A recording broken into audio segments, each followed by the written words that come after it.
Cricket ലഹരിയും കാശിയുടെ പാരമ്പര്യവും ഒത്തുചേരുന്ന കാഴ്ചയാണ് വാരണാസിയിലെ നെയ്ത്തുശാലകളിൽ. ഇന്ത്യൻ പതാകയുടെയും ക്രിക്കറ്റ് പിച്ചിന്റെയും ചിത്രങ്ങൾ കോർത്തിണക്കിയ ബനാറസി സാരികൾ രൂപകൽപ്പന ചെയ്യുകയാണ് നെയ്ത്തുകാർ.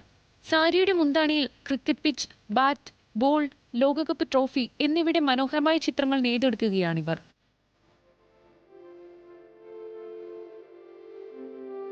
ഏകദേശം 1 മാസമെടുത്താണ് ഓരോ സാരിയും നെയ്തെടുക്കുന്നത്. പാരമ്പര്യവും ആധുനികതയും ഒത്തുചേരുന്ന വസ്ത്രങ്ങൾ ഇപ്പോൾ നെയ്ത്തിന്റെ അവസാന ഘട്ടത്തിലാണ്. 100% ശുദ്ധമായ പട്ടിൽ നിർമ്മിച്ച സാരികൾ ടീമിലെ 15 താരങ്ങളുടെയും കുടുംബാംഗങ്ങൾക്ക് സമ്മാനിക്കും.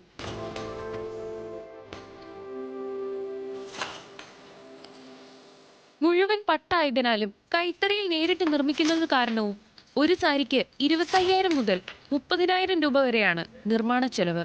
MSME മന്ത്രാലയം വഴിയാണ് ബനാറസി സാരികൾ താരങ്ങളുടെ കുടുംബത്തിന് സമ്മാനിക്കുക. National desk, news Malayalam.